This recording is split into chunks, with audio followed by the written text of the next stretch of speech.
Bom, vamos lá. Na série Sense8, a gente acompanha 8 pessoas de lugares completamente diferentes do mundo, que de repente descobrem que estão conectadas. Mentalmente, emocionalmente, elas sentem a alegria e a dor umas das outras. Mas o ponto aqui, e é o que essa análise vai mostrar, é que por trás de toda essa ficção científica, a série mergulha de cabeça numa realidade que é brutalmente familiar para muita gente.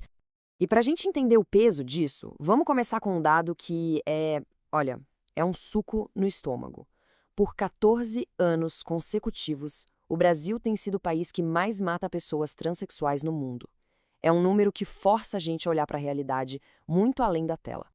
E aí que fica a grande pergunta, né? Como é que uma série de ficção científica consegue ser um espelho tão preciso, tão dolorosamente real?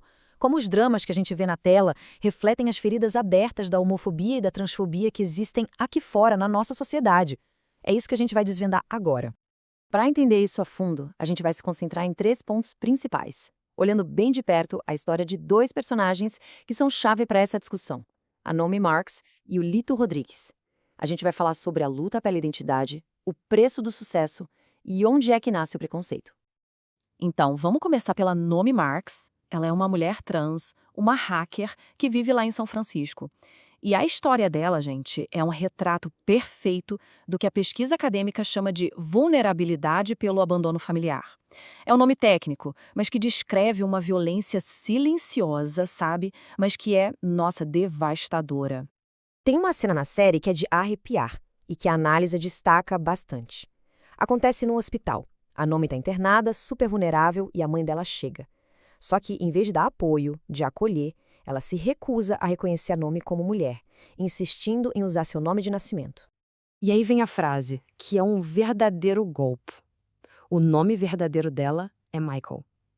A análise mostra direitinho como essa fala resume toda a dor.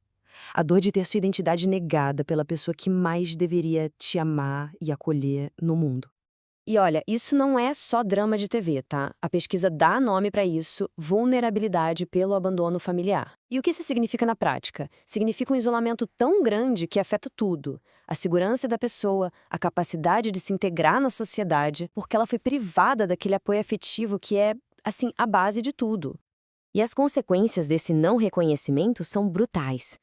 A pessoa tem sua identidade negada, sofre imposição de regras que não fazem sentido para ela, perde direitos básicos de cidadania e, o mais doído, perde o apoio da família.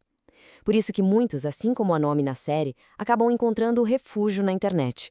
Muitas vezes é o único lugar seguro que resta para ser quem se é. Agora vamos para o nosso segundo ponto, para ver uma outra face desse mesmo preconceito. Vamos falar do Lito Rodrigues. Ele é um ator mexicano famosíssimo, um galã de cinema, mas ele vive um dilema que é diferente do da Nomi, mas igualmente doloroso. Ele precisa esconder que é gay para não destruir a carreira. O conflito do Lito é exatamente esse. É uma balança impossível de equilibrar. De um lado tem o sucesso profissional, a imagem pública de machão, de galã que ele construiu, e do outro, a vida real dele, um relacionamento amoroso, feliz, mas que tem que ser um segredo absoluto.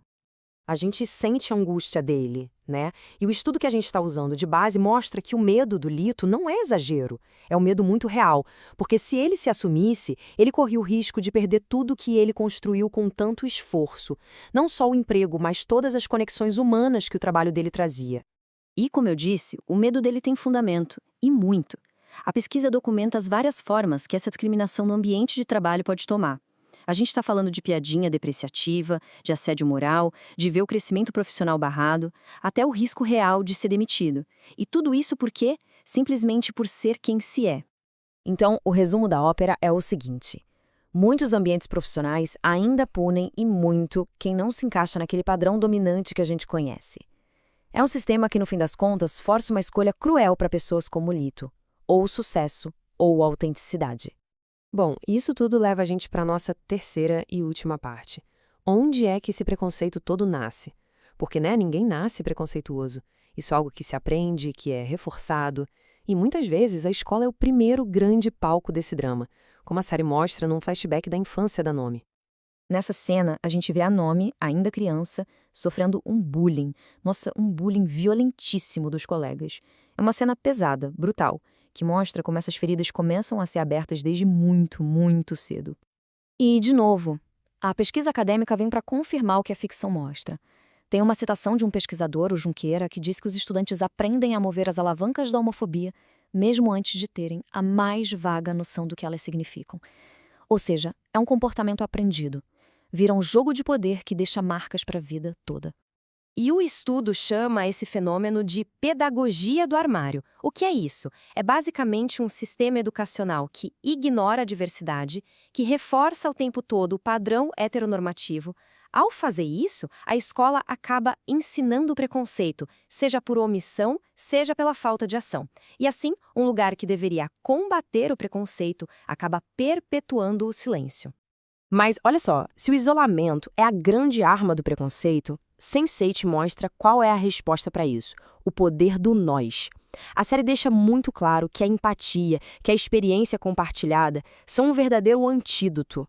Aquela conexão entre os personagens não é só um poder de ficção científica, é a maior força que eles têm para enfrentar um mundo tão hostil. E aqui a gente chega numa conclusão muito poderosa. A verdadeira violência, aquela que a série e a pesquisa mostram, não é só a agressão física, é a impossibilidade de simplesmente ser quem se é, sem sentir medo. É por isso que o tema central da série pode ser resumido naquela frase icônica: eu também sou um nós. Essa é a ideia, sabe? Aceitar quem é diferente, encontrar conexão com o outro. Esse é o único jeito da gente começar a construir uma sociedade mais justa de verdade.